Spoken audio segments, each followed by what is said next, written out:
6 rare blessings only firstborn daughters receive from God. The firstborn daughter mantle is real. You didn't just show up first. You were sent first. You see, being the firstborn daughter isn't a coincidence. It's a calling. It's not just about birth order. It's about spiritual order. You were the first to open your mother's womb. But even more than that, you were the first in your family line to carry certain assignments, burdens, and blessings. And maybe no one told you that. Maybe all you heard growing up was, be responsible, set an example, don't mess up. Maybe you had to grow up fast, while others got to stay kids. Maybe you've been the fixer, the planner, the protector, the quiet prayer warrior in the back, who makes sure everyone else is okay, even when you're not. But here's what I want you to hear today. God saw you first. God chose you first. God blessed you first. And there are blessings, divine, holy, supernatural blessings, that God gives only to firstborn daughters. Not because you're better than anyone else, but because your position comes with a mantle of wisdom, a mantle of intercession, a mantle of leadership, legacy, and quiet strength. This message isn't for everyone. It's for the women who have cried in silence, for the daughters who bore burdens they couldn't explain, for the ones who smiled when they were breaking, because others needed them strong. If that's you, don't you dare scroll past this. Because heaven has something to say to you today. You're not forgotten, you're not overlooked, and you're definitely not average. You're the firstborn daughter, and you carry favor, fire, and a future that was handpicked by God Himself. Let's talk about it. Number 1, the blessing of spiritual responsibility. You're the first to intercede. Let's be real. You didn't ask to be the one everyone looks up to. You didn't volunteer to be the second mom or the peacekeeper. But somewhere along the way, you became the intercessor. And not just in the natural, but in the spirit. You were the one who stayed awake when everyone else slept, worrying about things no one else noticed. You felt spiritual pressure before you even had words to explain it. You prayed before you even knew what intercession meant. You carried weights that didn't belong to you, because you saw the cracks in your family's foundation, and you couldn't look away. And that wasn't weakness. That was calling. Firstborn daughters are often given the first spiritual burden, because God knows you'll feel it, carry it, and bring it to Him. You're like Miriam, Moses' older sister. Before Moses ever delivered a nation, Miriam was watching him in the basket, hiding him, protecting him, interceding silently with her presence. She wasn't the main character in everyone's eyes, but without her, Moses would have never survived infancy. Her quiet vigilance became the first act of deliverance. That's what God has done with you. You interceded for siblings before they even knew they needed prayer. You've covered parents who never asked to be covered. You've walked through spiritual warfare, not meant for you, but you handled it anyway, because God knew your shoulders could hold it. And here's the blessing you don't even realize you have. You carry spiritual authority in your family. When you pray, heaven listens. When you rebuke, demons flee. When you speak life, chains break, because the firstborn often holds the first anointing. It's not always fair, it's not always fun, but it's favor, disguised as responsibility.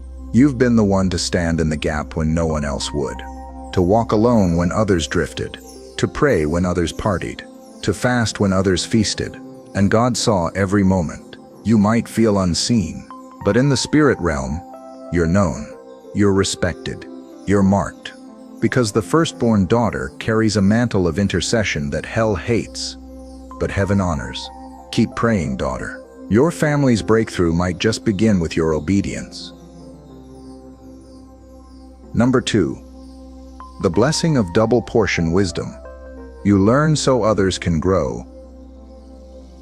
You've heard the saying, experience is the best teacher, but what they don't tell you is you were the one sent to take the first test.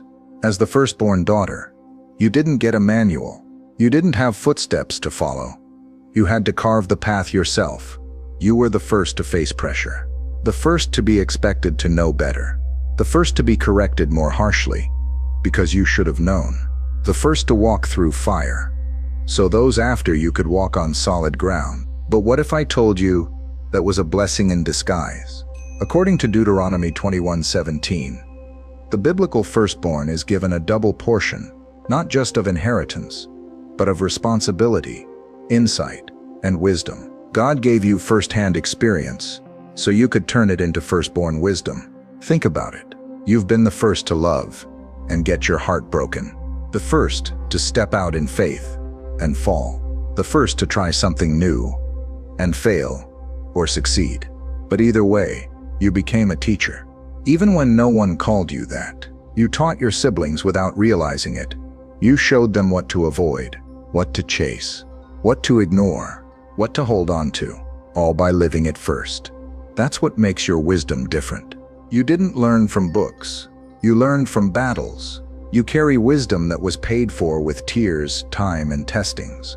And now, whether you know it or not, you're a well others draw from. You don't just give advice. You give insight that was earned through pain. You give counsel soaked in prayer. You give direction backed by scars. That's the blessing. You see before others see. You discern before others feel. You recognize traps because you've already fallen into a few and gotten back out. God trusted you to learn it first so others could walk in freedom faster. And here's what the enemy hoped you'd never realize. You didn't go through all of that just to survive. You went through it to lead. Your story isn't just a memory. It's a manual. So don't downplay your voice. Don't hide your lessons. Don't think you failed because you didn't get it perfect. You were never called to be perfect. You were called to go first, so others could go farther. That's the double portion. Not just to carry more, but to pour more into the next generation. That's the kind of wisdom heaven applauds. Number 3, the blessing of unseen strength. You bear burdens before you even know why. You ever look back on your childhood and think, why did I have to carry so much, so early? You didn't know it at the time, but what you carried wasn't just responsibility. It was weight from heaven. Firstborn daughters often bear burdens before they even understand them. You carried emotional pressure. You held the family together. You protected younger siblings from what they didn't need to see. You swallowed your own pain just to make sure others felt peace. And you thought that made you weak. But let me tell you something. God only gives heavy assignments to strong souls. You weren't weak. You were warrior strong. Strong in silence. Strong in sacrifice. Strong in selflessness. And your strength didn't come from the world applauding you. It came from God fortifying you, just like Hannah. She was a woman who bore the weight of longing, silence, and ridicule. But in that secret place, she poured her heart out to God.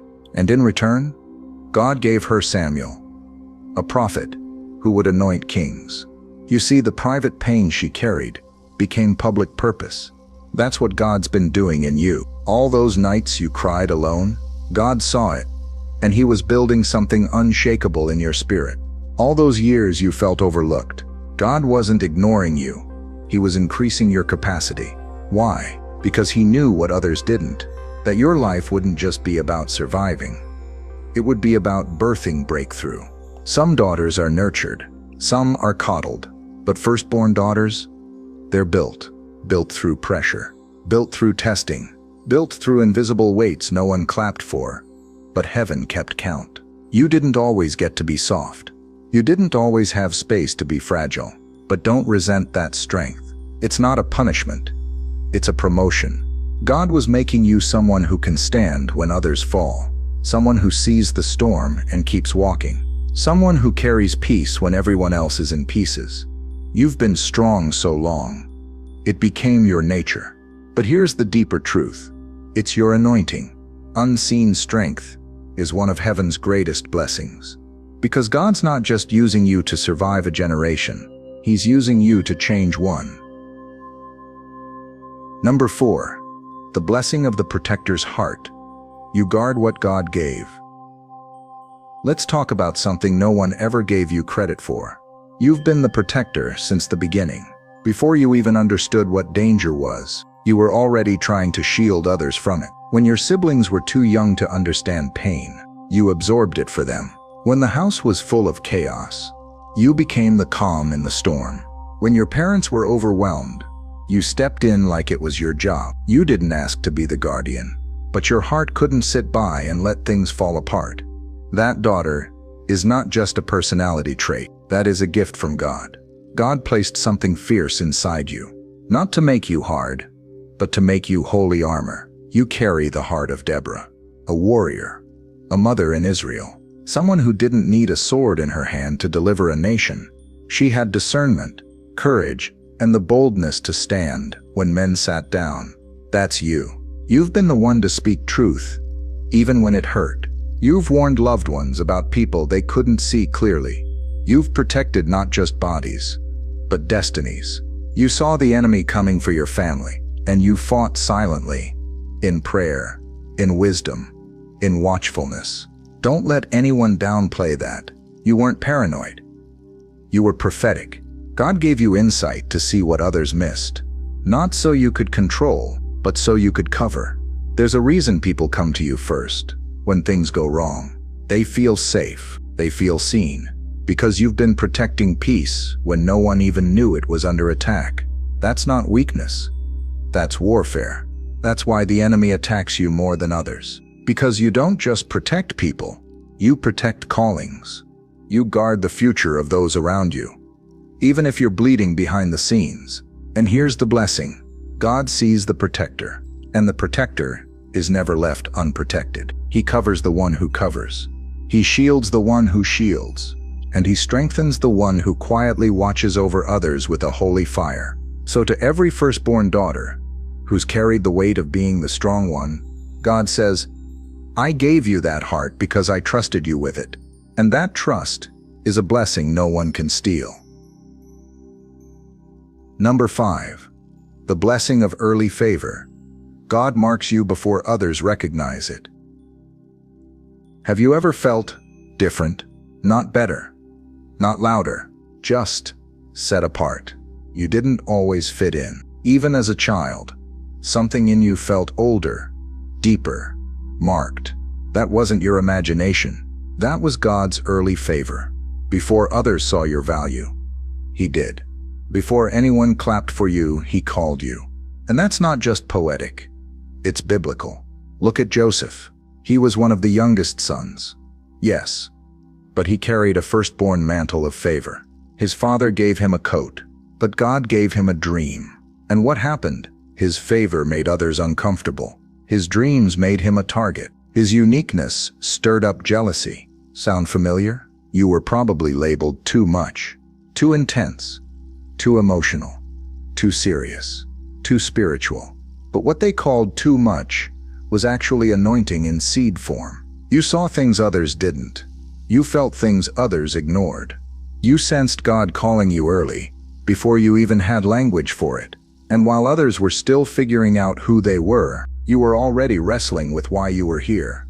That's the blessing of early favor. It doesn't always look like applause. Sometimes it looks like isolation. Sometimes it feels like misunderstanding. But it's not rejection. It's recognition. Heaven marked you early, so you would grow up ready, not reckless. Because God didn't want you fitting into the world. He wanted you shaping it. The coat you wear? It's invisible to the world, but visible to hell. And that's why you've been attacked harder than most. The enemy saw your favor even before you did. But guess what? Favor can't be stolen. Destiny can't be denied. And the same God who marked you early will elevate you publicly. Don't downplay the dreams. Don't mute your fire. Don't trade your coat for someone else's comfort. You were favored early because you're called to lead boldly. And God never starts with the crowd. He always starts with the called. Number 6. The blessing of being a pattern breaker. You set the standard for what's to come. Let's get this straight. You weren't just born first. You were born to break the pattern. You didn't just inherit a bloodline. You inherited a battlefield. And from a young age, you could feel it. The weight of things that didn't start with you, but would try to end through you. The anger in the family, the silence, the secrets, the poverty mindset, the rejection, the religion without relationship. God said, it stops here. It stops with her, you. You are the line in the sand. You're the one God anointed to confront what everyone else avoided. You are not cursed.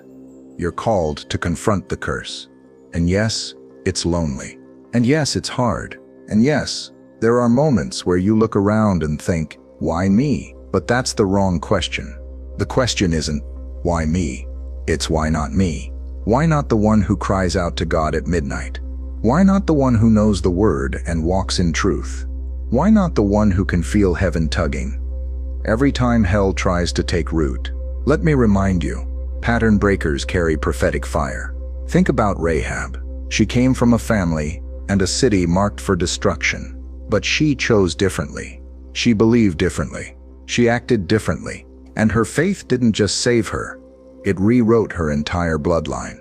She went from outsider to being in the lineage of Jesus Christ. You think God can't do the same with you? You are not just a daughter. You are a doorway. Every time you forgive when bitterness would have been easier, you break the pattern. Every time you choose purity over popularity, you break the pattern. Every time you pray instead of panic, obey instead of rebel, rise instead of run, you are rewriting the future. That's why the warfare is heavy, because your obedience is a threat. You're not just being watched by heaven. You're being watched by generations. Because what starts with you won't end with you. It will echo in your children, your grandchildren, your spiritual legacy. You don't need a pulpit. Your life is the sermon. And the blessing on your life? It's not just for your sake. It's because God trusted you to shift the spiritual DNA of your family. You weren't born to blend in. You were born to break through. Conclusion. You were chosen first, for a reason. Listen to me. God didn't make a mistake when He sent you first. He didn't randomly assign your birth order. He positioned you. Before anyone called you big sister, God called you chosen. You've carried more than you were taught to handle. You've led when you wanted to rest. You've spoken peace when you were secretly in pieces. But here's what heaven wants you to know. You are not forgotten. You are favored. You are marked. You are trusted with what others couldn't carry. Not because you're perfect, but because you're willing. You said yes to God's whisper. Even when the world screamed, you stood in the gap when no one else would. You became the first to change, so others could follow. And that doesn't go unnoticed. God sees your hidden tears. He hears your quiet prayers. He remembers the promises you made when no one else was listening. So don't you dare believe you're just one of many. You're the first, the forerunner, the pioneer, the beginning of a new thing. And heaven is proud of you. You're not just living a life, you're building a legacy. So keep going, firstborn daughter. You're not walking alone. You're walking in blessing. And the best is still ahead.